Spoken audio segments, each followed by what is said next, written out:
बीचों बीच बल्ले के लगा है, गेंद बाउंड्री के उस पार। जी हाँ, सुनिए ये शेर की दहाड़, ये दहाड़ जो आपको यहां सुनाई देगी, ये है वो शेर की दहाड़।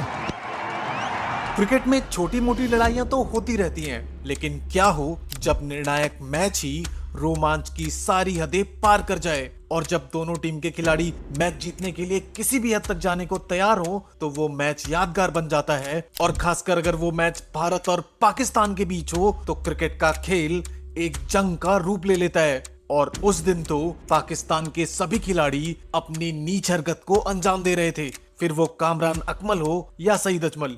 अख्तर ने तो कुछ ऐसा कर दिया था कि भारतीय टीम को इस टूर्नामेंट के फाइनल से ज्यादा ये मैच जीतना जरूरी हो गया था। और फिर क्या, भारतीय टीम ने पाकिस्तान को उसकी असली औकात बताई और दुनिया के सामने पाकिस्तान को नंगा कर दिया।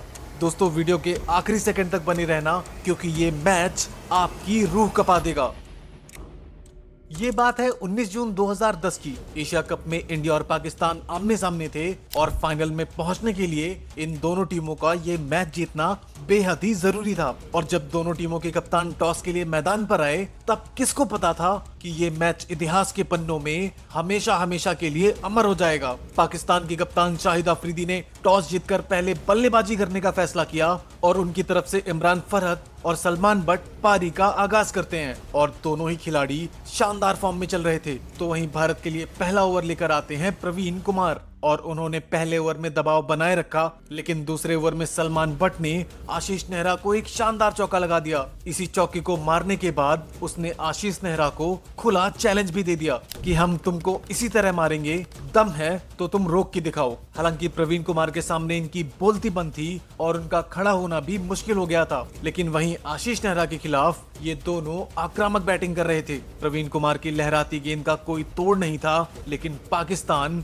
आज अपनी किस्मत भी साथ लेकर आया था। उसके बाद सलमान बट ने कट करके एक शानदार चौका मार दिया। ये दोनों ही ओपनर बाउंड्री के साथ साथ सिंगल डबल भी ले रहे थे और जिसकी वजह से धोनी की मुश्किलें लगातार बढ़ती जा रही थी। भारतीय टीम के तेज गेंदबाज पूरी तरह से बेबस हो चुके थे क्योंकि ये दोनों जिस अंदाज से बाउंड्री लगा रहे थे वो ज्यादा परेशान करने वाला था। इसीलिए MS धोनी ने जहीर खान को गेंदबाजी के लिए बुलाया, लेकिन सलमान बट ने उनको भी निशाने पर ले लिया और अपने पहले ही ओवर में जहीर बेअसर हो गए। पाकिस्तान की टीम 12 ओवर तक बिना किसी बड़ी परेशानी के 50 रन के पार जा चुकी थी और दोनों ही बल्लेबाज बेहद संयम के साथ बल्लेबाजी कर रहे थे और आसानी से रन बटोर रहे थे। सलमान बट तो भारतीय गेंदबाजों पर पूरी तरह से हावी दिख रहे थे और वो मौका मिलते ही चौका लगा देते और जरूरत पड़ने पर आराम से सिंगल डबल लेकर स्कोर बोर्ड को भी चलाते रहते। भारतीय तेज गेंदबाजों की हालत ये थी कि ना तो विकेट मिल रहा था और ना ही रन रेट पर कोई कंट्रोल था। ऐसे में MS धोनी ने गेंद हरभजन सिंह के हाथों में थमाई, लेकिन उन्होंने भी पाकिस्तानी बल्लेबाजों को ज्यादा मुश्किल में नहीं डाला। यहाँ तक कि पार्टनरशिप तोड़ने के लिए आजमाए गए सहवाग भी कोई असर नहीं छोड़ पाए। यानी भारत का तेज गेंदबाजी और स्पिन दोनों ही आज बेअसर दिख रहे थे। 16 ओवर के बाद पाकिस्तान का स्कोर 70 रन तक पहुंच चुका था। हालांकि 17वें ओवर में भारत को आखिरकार एक बड़ी विकेट मिलती है और हरभजन सिंह ने इमरान फरहत को 25 रन के निजी स्कोर पर स्लिप में कैच करवा दिया। यह विकेट भारत के लिए बेहद अहम था क्योंकि फरहत काफी देर से भारतीय गेंदबाजों के लिए परेशानी बना हुआ था। उसके आउट होने के बाद क्रीज पर शोएब मलिक आते हैं। वहीं दूसरी ओर सलमान बट अब भी मजबूती से टिके हुए थे और लगातार रन बना रहे थे। इसी दौरान एक शानदार चौके के साथ उन्होंने अपना अर्धशतक भी पूरा कर लिया। 20 ओवर की समाप्ति तक पाकिस्तान ने 2 विकेट के नुकसान पर 91 रन बना लिए थे और अब शोएब मलिक ने भी हाथ खोलने शुरू कर दिए और पाकिस्तानी बल्लेबाजों ने मैच का दबाव पूरी तरह से भारत की तरफ मोड़ दिया। भारत को जो एक विकेट मिला था उसकी खुशी भी ज्यादा देर तक नहीं टिक सकी क्योंकि भज्जी के इसी ओवर में बल्लेबाजों ने 12 रन बटोर लिए। जब मलिक आक्रामक अंदाज में बल्लेबाजी कर रहे थे तब सलमान बट समझदारी के साथ उनका साथ निभा रहे थे। एक छोर से चौकों की बरसात हो रही थी तो वहीं दूसरे छोर से साझेदारी लगातार मजबूत होती जा रही थी। अब पाकिस्तान को शानदार शुरुआत मिल चुकी थी और दोनों बल्लेबाज उसका पूरा फायदा उठाने में जुटे हुए थे। तो वहीं भारतीय खिलाड़ियों के चेहरे पर निराशा साफ देखने को मिली। वे हर संभव कोशिश कर चुके थे, लेकिन ना तो विकेट मिल रहा था और ना ही रन रेट रुक रहा था। इसी बीच सलमान बट और शोएब मलिक ने सिर्फ 47 गेंदों में अपनी 50 रन की साझेदारी भी पूरी कर ली। मलिक तेजी से अपने अर्धशतक की ओर बढ़ रहे थे, जबकि सलमान बट बड़ी पारी खेलने के इरादे से शतक की दिशा में कदम बढ़ा चुके थे। भारतीय गेंदबाजों के पास मानो कोई जवाब ही नहीं बचा था और 28 ओवर के बाद पाकिस्तान का स्कोर 142 रन तक पहुंच गया था। ऐसे मुश्किल समय में MS धोनी ने एक बार फिर से जहीर खान पर भरोसा जताया और गेंद उनके हाथों में थमा दी। जहीर खान ने अपने कप्तान को निराश नहीं किया और उन्होंने एक शानदार इन स्विंगर से शोएब मलिक को पूरी तरह चकमा दे दिया। मलिक को लगा कि गेंद बाहर की ओर जाएगी, लेकिन गेंद अंदर आई और सीधे स्टंप से टकरा गई। उनकी गिल्लियां बिखर चुकी थी और 39 रन बनाकर उन्हें पवेलियन वापस लौटना पड़ा। यह विकेट भारत के लिए बेहद महत्वपूर्ण साबित हुआ और मलिक के आउट होने के बाद उमर अकमल बल्लेबाजी के लिए मैदान पर आए और ये भारत के लिए मुकाबले में वापसी करने का बेहतरीन मौका था। लेकिन दूसरी तरफ सलमान बट अब भी मजबूती से डटे हुए थे और उनकी बल्लेबाजी को देखकर लग रहा था कि पाकिस्तान आसानी से 300 के आंकड़े के पार पहुंच जाएगा। मैच अभी तक तो शांत तरीके से चल रहा था, लेकिन अब कुछ ऐसा होने वाला था जो किसी ने सोचा भी नहीं था।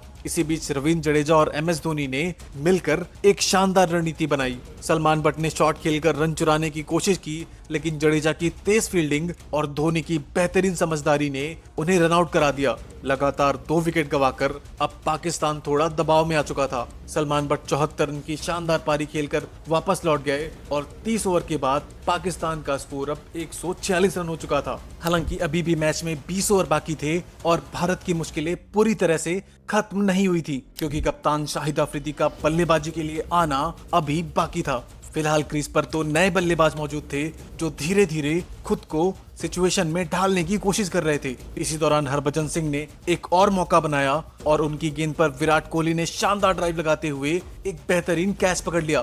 पिछले कुछ ओवरों में भारतीय टीम ने जबरदस्त वापसी की थी और पाकिस्तान पर दबाव बनाना शुरू कर दिया था और अब उमर अमीन भी सिर्फ 5 रन बनाकर पवेलियन लौट गए।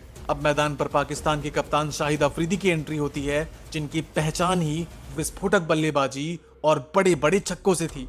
अब तक मुकाबला काफी शांत माहौल में आगे बढ़ रहा था और कहीं से भी ये नहीं लग रहा था कि ये हाई वोल्टेज मुकाबला भारत और पाकिस्तान के बीच हो रहा है। लेकिन आफरीदी के क्रीज पर आते ही मैच का रंग बदलने लगा। उन्होंने हरभजन सिंह का सामना करते हुए पहली ही बॉल में आगे बढ़कर एक शानदार चौका लगा दिया और अगली ही गेंद पर लंबा शॉट लगाकर अपने इरादे साफ जाहिर कर दिए। 35 ओवर की समाप्ति के बाद पाकिस्तान का स्कोर 181 रन तक पहुंच चुका था और अभी 15 ओवर बाकी थे। ऐसे में अफरीदी और दूसरे बल्लेबाज ने तेजी से रन बटोरने शुरू कर दिए। पाकिस्तान का स्कोर अब 200 की तरफ तेजी से बढ़ रहा था और भारत को एक विकेट की सख्त जरूरत थी। तभी रविंद्र जडेजा ने अहम सफलता दिलाई और उन्होंने उमर अकमल को धोनी के हाथों कैच करवाकर पाकिस्तान को 5वां झटका दे दिया। भारतीय टीम धीरे धीरे मुकाबले में वापसी करती दिख रही थी और उमर अकमल के आउट होने के बाद उनके बड़े भाई कामरान अकमल बल्लेबाजी के लिए आए। पाकिस्तान की बल्लेबाजी में अभी भी काफी गहराई बाकी थी और इसी बीच प्रवीण कुमार ने सबसे बड़ा वार किया। उन्होंने खतरनाक दिख रहे शाहिद अफरीदी को LBW आउट करके भारत को बहुत बड़ी सफलता दिलाई। हर कोई जानता था कि अगर अफरीदी कुछ देर और टिक जाता तो मैच का रुख पूरी तरह से बदल सकता था। अफरीदी ने 32 रन की तेज तर्रार पारी खेली और पाकिस्तान को मजबूत स्थिति में पहुंचा दिया। 44 ओवर के बाद अब पाकिस्तान का स्कोर 220 रन हो चुका था और अंतिम 6 ओवर बाकी थे। ऐसे समय में अब्दुल रज्जाक क्रीज पर आए, जो बड़े बड़े शॉट खेलने की अपनी क्षमता के लिए मशहूर थे। दूसरी ओर कामरान अकमल भी शानदार लय में दिख रहे थे और उन्होंने जहीर खान के खिलाफ आकर्षक चौके लगाए। हालांकि प्रवीण कुमार ने रज्जाक को आउट कर पाकिस्तान को एक और झटका दे दिया। इस विकेट के बाद ये लगभग तय लगने लगा कि पाकिस्तान 300 के आंकड़े तक शायद नहीं पहुंच पाएगा, लेकिन डेथ ओवर्स में आशीष नेहरा को काफी संघर्ष करना पड़ा। कामरान अकमल ने खुलकर बल्लेबाजी की और मैदान के चारों तरफ चौकों की बरसात कर दी। देखते ही देखते पाकिस्तान का स्कोर 47 ओवर में 247 रन तक पहुंच गया और अकमल भारतीय गेंदबाजों के लिए लगातार सिरदर्द बने हुए थे और लगभग हर गेंदबाज के खिलाफ रन बटोर रहे थे। उन्होंने आखिरी ओवरों में किसी को भी नहीं बख्शा और यहाँ तक कि शानदार गेंदबाजी कर रहे प्रवीण कुमार पर भी आक्रमण कर दिया। हालांकि प्रवीण कुमार ने हार नहीं मानी और उन्होंने शानदार वापसी करते हुए कामरान अकमल का विकेट हासिल किया और उनकी बेहतरीन पारी का अंत कर दिया। कामरान अकमल ने मात्र 41 गेंदों में 51 रन की महत्वपूर्ण पारी खेली और जब वो आउट हुए तब पाकिस्तान का स्कोर 50वें ओवर में 267 रन तक पहुंच चुका था। इसके कुछ देर बाद ही पूरी पाकिस्तानी टीम ऑल आउट हो गई। हालांकि तब तक वो बोर्ड पर ऐसा स्कोर खड़ा कर चुके थे जिसे उस दौर में मैच जिताने वाला टोटल माना जाता था।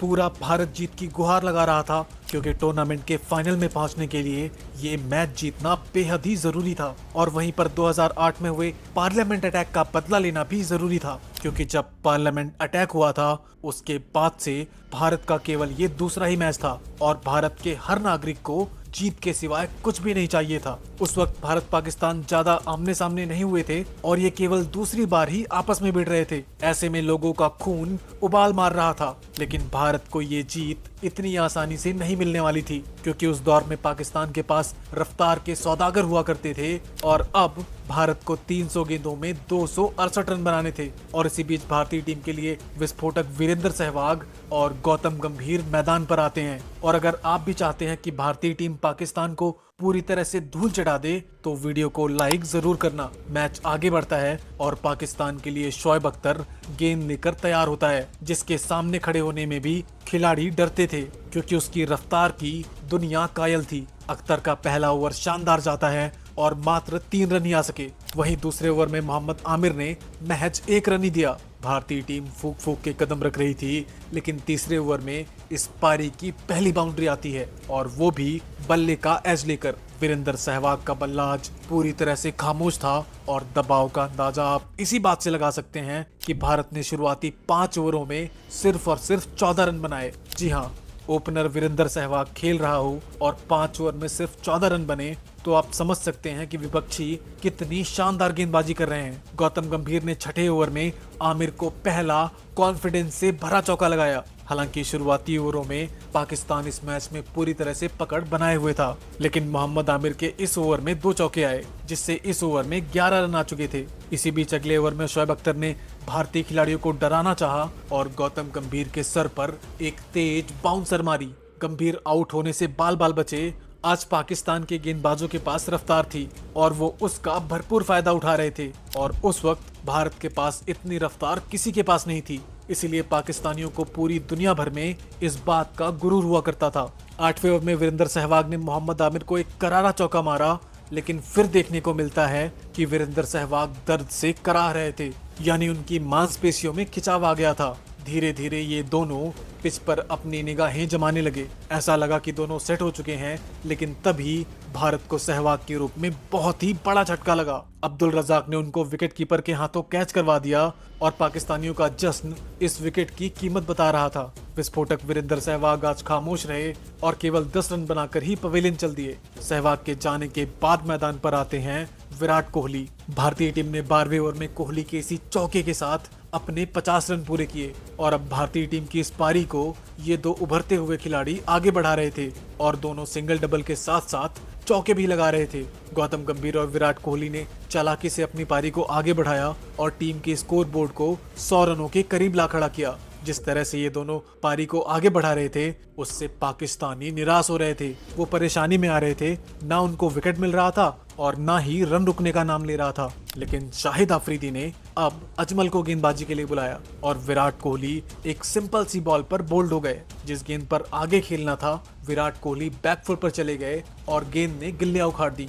इस विकेट के बाद पाकिस्तान का जश्न अपनी सीमाएं लांघ चुका था। हालांकि ये तो शुरुआत थी, अभी उनकी नीच हरकत आना बाकी था। अजमल ने मुंह पर विराट कोहली को उंगली दिखाई और गाली भी दे डाली। विराट कोहली उस समय यंग थे, नए नए आए थे और वो कर भी क्या सकते थे। निराश होकर पवेलियन चल दिए। विराट कोहली ने 18 रन बनाए और भारतीय टीम 82 के स्कोर पर दूसरा विकेट गंवा चुकी थी। विराट कोहली के जाने के बाद कप्तान MS धोनी खुद को प्रमोट करके बल्लेबाजी करने आए और गौतम गंभीर के साथ मिलकर पारी को आगे बढ़ाने लगे। गौतम गंभीर ने इसी सिंगल के साथ अपनी हाफ सेंचुरी भी पूरी कर ली, जो भारतीय टीम के लिए बहुत ही अच्छी खबर थी। गंभीर की ये टूर्नामेंट की दूसरी 50 थी और अब भारतीय टीम का स्कोर भी 100 रनों के करीब जा पहुंचा, क्योंकि क्रीज पर एक सेट बल्लेबाज मौजूद था और धोनी भी अब कुछ गेंदें खेल चुके थे। सईद अजमल बेचारा अपने सभी प्रयास कर चुका था, लेकिन फिर भी विकेट के लिए तरस रहा था, क्योंकि पाकिस्तान को लग रहा था कि हम भारतीय टीम को आसानी से समेट देंगे। हमारे पास रफ्तार के सौदागर गेंदबाज हैं और स्पिन में तो अजमल की फिरकी दुनिया को हैरान कर देती है। 20 ओवर की समाप्ति पर भारत का स्कोर 99 रनों पर 2 विकेट होता है और यहां से भारत को बचे 30 ओवरों में 169 रनों की जरूरत थी। अब पाकिस्तान ने दोनों तरफ से स्पिन लगा दी और एक तरफ से जहां सईद अजमल तो वहीं दूसरी तरफ से शाहिद अफरीदी, लेकिन धोनी और गंभीर भी संभल कर खेल रहे थे और इसी की वजह से पिछले 6 ओवरों में एक भी बाउंड्री नहीं आई। भारतीय टीम यहां विकेट नहीं गंवाना चाहती थी, लेकिन अब करते भी क्या, रिक्वायर्ड रन रेट बढ़ता जा रहा था। इसी बीच MS धोनी ने शाहिद अफरीदी को सामने की तरफ एक चौका जड़ दिया और अब भारत को 21 ओवरों में 133 रनों की जरूरत थी। इसी बीच शोएब मलिक को धोनी ने एक और चौका मारकर दबाव को कम किया। MS धोनी आज एक बार फिर से कप्तानी पारी खेल रहे थे, लेकिन अब भारत को यहां से बड़े शॉट लगाना जरूरी हो गया था। इसी बीच गौतम गंभीर ने भी मलिक को आगे निकलकर कूदकर छक्का मार दिया। गौतम गंभीर तेजी से अपने शतक की तरफ बढ़ रहे थे तो वहीं धोनी अपने 85 की तरफ। ऐसे में तभी कुछ ऐसा हुआ जिसने मैच को महायुद्ध बनाने की चिंगारी चला दी, क्योंकि पाकिस्तान ने अपनी नापाक हरकत को अंजाम दे दिया। 34वें ओवर में सईद अजमल ने गंभीर के खिलाफ बहुत ही तेजी से अपील की। सबको लगा कि मामला गंभीर होगा, इसीलिए वो इतनी जोरदार अपील कर रहे हैं, लेकिन ये तो महज अंपायर पर दबाव बनाया जा रहा था। और रिप्ले में जब देखा गया तो पता चला कि गेंद बल्ले से कोसों दूर थी, लेकिन फिर भी सईद अजमल और कामरान अकमल कुत्तों की तरह कूद कूद कर अपील कर रहे थे। मानो गंभीर आउट है, ये बात दोनों को पता है, लेकिन अंपायर आउट नहीं दे रहा। उस वक्त DRS नहीं होता था, यानी अंपायर का फैसला ही फाइनल होता था। यानी ये दोनों जबरदस्ती की फालतू की अपील करके अंपायर से आउट दिलाना चाहते थे। और ऐसा भी नहीं था कि एक गलती से अपील हुई थी, ये दोनों जानबूझकर ऐसा कर रहे थे क्योंकि शोएब अख्तर की ये हंसी बता रही थी कि ये सब इनकी प्लानिंग का एक हिस्सा है। इस घटना के बाद ही ड्रिंक्स ब्रेक हो गया। फिर क्या, गौतम गंभीर ने अकमल के दिमाग को घुटने से उठाकर उसके सर में डालने चले गए और दोनों के बीच गर्मा गर्मी देखने को मिली। अंपायर और धोनी ने गंभीर को हटा दिया, नहीं तो आज कांड हो जाता। जिसके बाद इसके अगले ओवर में शोएब अख्तर इतनी तेज गेंद डालने का प्रयास करता है कि गेंद नो बॉल हो जाती है। और जब शोएब अख्तर अगली गेंद डालता है तो धोनी ने एक झन्नाटेदार शॉट मारकर बताया कि ये तुम्हारे दोगलेपन का करारा जवाब है, और ये भी बता दिया कि हम जवाब अपने मुंह से नहीं अपने बल्ले से देते हैं। और इसी के साथ धोनी ने अपनी 50 भी पूरी कर ली। शोएब अख्तर बेचारा हताश और निराश हो चुका था और फिर उसकी आखिरी गेंद पर भी गंभीर ने चौका मारकर ओवर से 12 रन निकाल लिए। अब भारतीय टीम का स्कोर 35 ओवर की समाप्ति पर 179 रन होता है। उधर शाहिद अफरीदी परेशान और अख्तर हैरान हो चुका था क्योंकि मैच भारत की तरफ मुड़ता हुआ दिखाई दे रहा था। लेकिन तभी अजमल ने गौतम गंभीर को क्लीन बोल्ड करके भारत को सबसे बड़ा झटका दे दिया।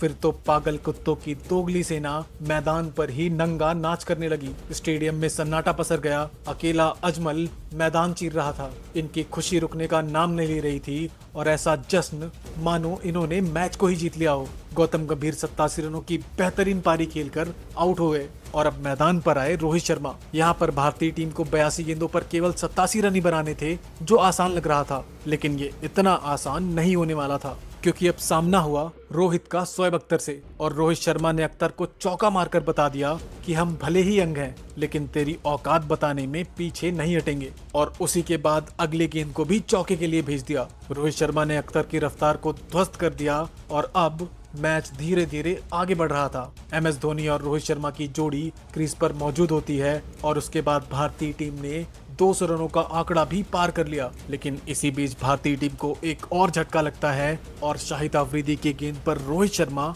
LBW आउट हो जाते हैं। पाकिस्तान के लिए जीत की उम्मीद वापस से अब जिंदा हो चुकी थी, लेकिन अभी तो मैच में बहुत बड़ा कुछ होने वाला था, इतना बड़ा जो आज से पहले कभी नहीं हुआ था। और इनके जाने के बाद ऑलराउंडर सुरेश रैना क्रीज पर आते हैं। यहाँ से भारत को 51 गेंदों पर 60 रनों की जरूरत थी और तभी एक खराब गेंद पर MS धोनी भी आउट हो जाते हैं। शोएब मलिक की गेंद लेग साइड में जा रही थी और धोनी ने चौका लगाना चाहा, पर वो प्लेड ऑन हो गए। पाकिस्तान का जश्न बता रहा था कि ये मैच का टर्निंग पॉइंट था और धोनी की निराशा बता रही थी कि ये मैच यहीं पर पलट गया है। उन्होंने 56 रन बनाए, लेकिन मेन मौके पर टीम का साथ छोड़ देते हैं और धोनी के जाने के बाद ही पाकिस्तान इस मैच में पूरी तरह से अपनी पकड़ बना लेती है, क्योंकि अब क्रीज पर सुरेश रैना और रवींद्र जडेजा की जोड़ी मौजूद होती है और भारत को 46 गेंदों पर 58 रनों की जरूरत थी। उस वक्त जडेजा एक गेंदबाज के रूप में टीम में होते थे और उनकी बैटिंग उतनी अच्छी नहीं थी। ऐसे में सारा का सारा दारोमदार सुरेश रैना के कंधों पर था।